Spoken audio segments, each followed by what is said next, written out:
नमस्कार। कैसे हैं मित्रों आप लोग। आज मैं उत्कर्ष लेकर आया हूँ भारतीय संविधान के अंतर्गत अपनी यात्रा का तीसरा सफ़र।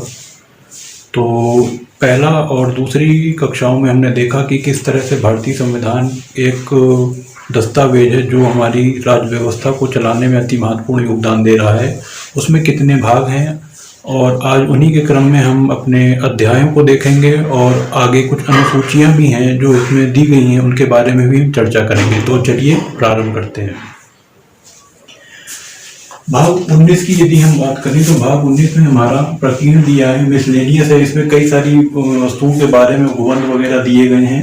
भाग 20 में जो है संविधान को संशोधन करने की प्रक्रिया है, क्योंकि संविधान जो है हमारा आज़ादी के बाद से एक संवैधानिक दस्तावेज है जिसके आधार पर ही हमारी शासन व्यवस्था को बनाया जाता है। तो समय समय के अनुसार इस पर संशोधन करने की भी आवश्यकता हमको पड़ती है।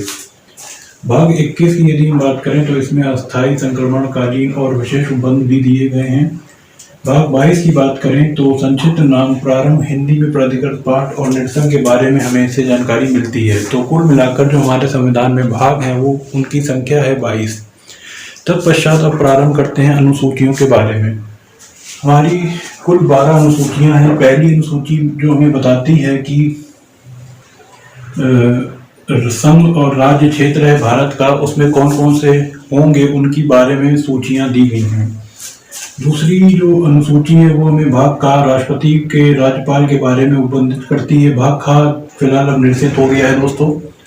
और भाग गा में लोक सेवा के अध्यक्ष, उपाध्यक्ष इत्यादि के बारे में संकलन हमें देखने को मिलता है।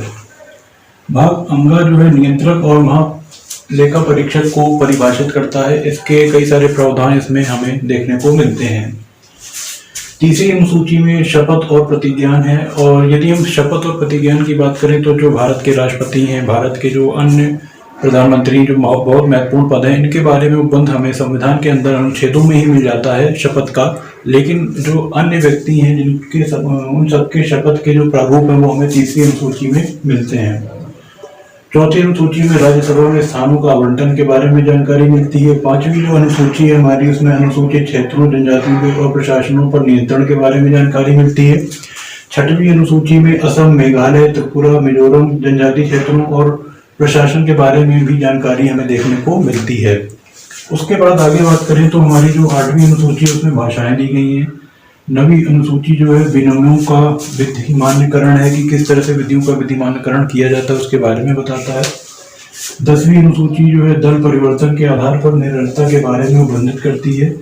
11वीं में पंचायतों की शक्तियों के बारे में हमें देखने को मिलता है। और जो 12वीं अनुसूची है उसमें नगर पालिका इत्यादि की शक्तियों का वर्णन हमको देखने को मिलता है। तो चलिए फिलहाल आज के लिए इतना ही।